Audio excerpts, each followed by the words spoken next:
बांग्लादेश को आजाद हुए अभी तकरीबन 50 साल ही हुए हैं और इतने कम समय में ही ये देश दुनिया में टेक्सटाइल किंग के नाम से अपनी पहचान हासिल कर चुका है। आज बांग्लादेश दुनिया में दूसरा सबसे बड़ा टेक्सटाइल एक्सपोर्ट करने वाला देश बन गया है। इसने भारत, अमेरिका, फ्रांस, ब्रिटेन जैसे देशों को भी पीछे छोड़ दिया। अपने कपड़ा उद्योग के कारण ही आज बांग्लादेश की जीडीपी पर कैपिटा इनकम भी भारत से अधिक हो गई है। बांग्लादेश ने साल 2021 में $35 बिलियन से अधिक टेक्सटाइल का एक्सपोर्ट किया था, तो वहीं साल 2022 में ये आंकड़ा $38 बिलियन के पार पहुँच गया है। बांग्लादेश की टेक्सटाइल इंडस्ट्री देश की इकोनॉमी को बूस्ट करने में अहम योगदान दे रही है। इसी कारण देश में नए रोजगार भी पैदा हो रहे हैं। 1 करोड़ से अधिक लोग आज बांग्लादेश में कपड़ा सेक्टर से जुड़े हुए हैं। लेकिन आखिर बांग्लादेश ने ये सब किया कैसे बांग्लादेश इतनी बड़ी मात्रा में कपड़ा एक्सपोर्ट करने में कामयाब हो पाया है? आज दुनिया के सभी बड़े ब्रांड्स के कपड़े बांग्लादेश में मैन्युफैक्चर हो रहे हैं। कैसे आजादी के बाद इतने कम समय में बांग्लादेश ने पाकिस्तान, भारत जैसे देशों को पीछे छोड़ दिया है? आइए विस्तार से इस बारे में जानते हैं। बांग्लादेश को सन 1971 में पाकिस्तान से आजादी मिली थी और इसमें भारत का भी महत्वपूर्ण योगदान रहा था। लेकिन उस समय बांग्लादेश के हालात बहुत खराब थे। चारों ओर भुखमरी फैल रही थी। लोगों के पास खाने के लिए पैसा नहीं था। रोजगार की देश में भारी कमी थी। देश की आर्थिक स्थिति भी बहुत ही ज्यादा मजबूत नहीं थी। हर साल आने वाली बाढ़ और अकाल जैसी आपदाएं भी देश को खोखला कर रही थी। लेकिन बांग्लादेश ने इन सभी चुनौतियों का डटकर सामना करने के बारे में सोचा। यूँ तो सदियों से बांग्लादेश में कपड़े का काम किया जा रहा है। यहाँ की कॉटन इंडस्ट्री भी काफी पुरानी है। लेकिन इस इंडस्ट्री को असली उड़ान देने के पीछे एक शख्स का हाथ है। वो है नुरुल कादर खान। ये 1970 के दशक में बांग्लादेश सरकार में सचिव थे और साथ ही एक बहुत बड़े देशभक्त भी थे। उन्होंने भाप लिया था कि यदि बांग्लादेश में जल्द कुछ बड़े कदम नहीं लिए गए और इंडस्ट्रीज सेटअप नहीं की गई तो आने वाला समय और भी ज्यादा खराब हो सकता है। वो जान चुके थे आबादी बढ़ने के साथ खाने और रोजगार की भारी कमी देश में होने वाली है। सन 1978 में नुरुल कादर खान ने बांग्लादेश से 130 लोगों को साउथ कोरिया भेजा और कहा कि वो वहाँ जाकर सीख कर आए कि आखिर कपड़ा कैसे बनता है, रेडीमेड गारमेंट्स का काम किस तरह से किया जाता है। वे सभी लोग जब साउथ कोरिया से वापस आए तो काम बहुत अच्छे से सीख चुके थे। उन्होंने बांग्लादेश में आकर अपनी इंडस्ट्री सेटअप की और रेडीमेड गारमेंट्स बनाने शुरू कर दिए। मशीनों की भी उन लोगों को अच्छी नॉलेज हो गई थी। साल 1982 में नुरुल कादर खान ने देश गारमेंट्स नाम से एक कंपनी की शुरुआत की और रेडीमेड कपड़ों का एक्सपोर्ट करना शुरू कर दिया। हालांकि आंकड़ा बड़ा नहीं था। उस समय बांग्लादेश केवल $3.5 मिलियन का एक्सपोर्ट ही दुनिया को कर रहा था। लेकिन साल 2007 में ये बढ़कर $10.7 बिलियन तक पहुँच गया और आज 2023 में ये $40 बिलियन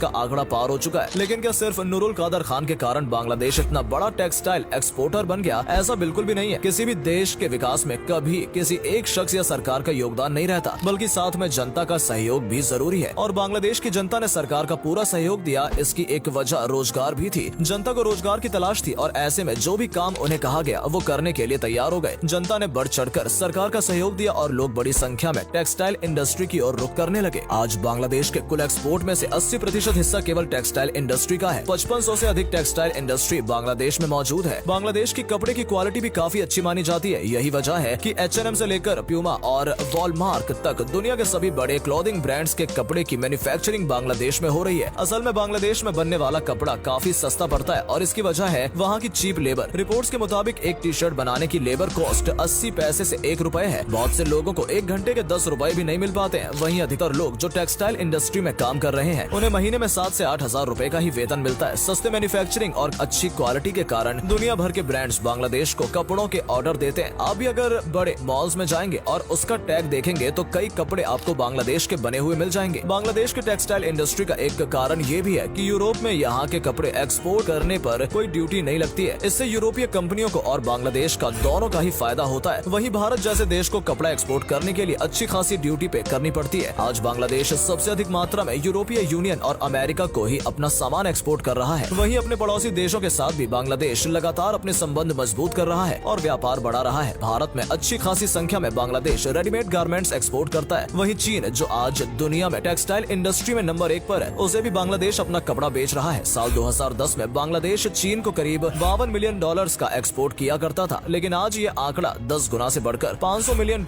के पार पहुँच गया है। साल 2021 जुलाई से लेकर 2022 जनवरी के बीच बांग्लादेश की टेक्सटाइल इंडस्ट्री ने 30% की दर से वृद्धि की है। इस ग्रोथ रेट के साथ यदि किसी देश की इंडस्ट्री आगे बढ़ रही है तो ये वाकई एक काबिले तारीफ बात है। साल 2020 में वियतनाम ने बांग्लादेश को पीछे कर दूसरा स्थान हासिल कर लिया था। लेकिन 2021 में फिर बांग्लादेश टेक्सटाइल एक्सपोर्ट के मामले में दूसरे स्थान पर आ गया। फिलहाल बांग्लादेश की कड़ी टक्कर जर्मनी के साथ देखने को मिल रही है। वहीं चीन तो इस मामले में काफी आगे है, जिसे पछाड़ने के लिए अभी बांग्लादेश को काफी मेहनत करनी होगी। आज बांग्लादेश का टेक्सटाइल एक्सपोर्ट का कारोबार करीब $40 बिलियन तक पहुंच गया है। उम्मीद है कि साल साल 2025 तक ये आंकड़ा बढ़कर $100 बिलियन तक पहुंच जाएगा। बांग्लादेश के लेबर लॉज भी बहुत अच्छे हैं, वहीं भारत के लेबर कानून काफी कॉम्प्लेक्स हैं। बांग्लादेश में समय समय पर स्ट्राइक नहीं देखने को मिलती है। हालांकि कोरोना काल के दौरान लोगों ने प्रदर्शन किया था, लेकिन ये सब बांग्लादेश में ज्यादा देखने को नहीं मिलता है। लोग अपने काम से काम रखते हैं क्योंकि वास्तव में उन्हें रोजगार और पैसों की जरूरत है। आज बांग्लादेश के लोगों की जीडीपी पर कैपिटा इनकम करीब $2700 तक पहुंच गई है, जो भारत से भी अधिक है। साल 1971 में जब बांग्लादेश को पाकिस्तान से आजादी मिली थी तो पाकिस्तान बांग्लादेश से 70% अमीर था, लेकिन आज बांग्लादेश पाकिस्तान से करीब 45% अमीर माना जाता है। वहीं बांग्लादेश की छवि पाकिस्तान से काफी बेहतर बनी हुई है। अपनी टेक्सटाइल इंडस्ट्री के दम पर ही बांग्लादेश अर्थव्यवस्था को लगातार मजबूत बनाता जा रहा है। दुनिया भर की टेक्सटाइल इंडस्ट्री में बांग्लादेश बादशाहत हासिल करना चाहता है और कुछ एक्सपर्ट्स का ऐसा भी मानना है कि साल 2030 तक बांग्लादेश कपड़ा उद्योग में चीन को भी पीछे छोड़ देगा। हालांकि ये इतना आसान नहीं होने वाला है क्योंकि चीन भी अपने सस्ते प्रोडक्ट्स के लिए जाना जाता है। आज बांग्लादेश जिस मुकाम पर खड़ा है उसमें सरकार और जनता दोनों का ही सहयोग रहा है। सरकार के कहने पर जनता ने उन्हें सपोर्ट किया तो वहीं सरकार ने भी अपनी नीतियों को सरल बनाए रखा। लोगों को स्टार्टअप के लिए बढ़ावा दिया गया। व्यापार को लेकर ज्यादा सख्त कानून बांग्लादेश में नहीं बनाए गए। लोगों को अच्छी और सस्ती बिजली मिल सके इसके लिए देश में कई पावर प्लांट्स भी लगाए गए। बेरोजगार लोगों को इंडस्ट्री में काम दिया गया और उन्हें सरकार ने इंसेंटिव भी दिए। साथ ही देश की राजधानी ढाका का इंफ्रास्ट्रक्चर भी बेहतर किया। हालांकि ट्रैफिक जाम और गंदगी आज बांग्लादेश में समस्या जरूर बने हुए हैं, लेकिन कुछ पाने के लिए कुछ खोना पड़ता है और बांग्लादेश ये बात अच्छे से जानता और समझता भी है। उम्मीद करते हैं दोस्तों कि आपको हमारी आज की ये वीडियो पसंद आई होगी। आपको क्या लगता है, क्या बांग्लादेश आने वाले समय में चीन का पीछा छोड़ देगा और क्या भारत टेक्सटाइल इंडस्ट्री में बांग्लादेश और चीन को टक्कर दे सकता है? इस बारे में अपने विचार हमें कमेंट करके जरूर बताएं। हमें आपके जवाब का इंतजार रहेगा। आज के लिए बस इतना ही। आपसे फिर मिलेंगे एक नई वीडियो और ढेर सारी रोचक जानकारी के साथ। धन्यवाद।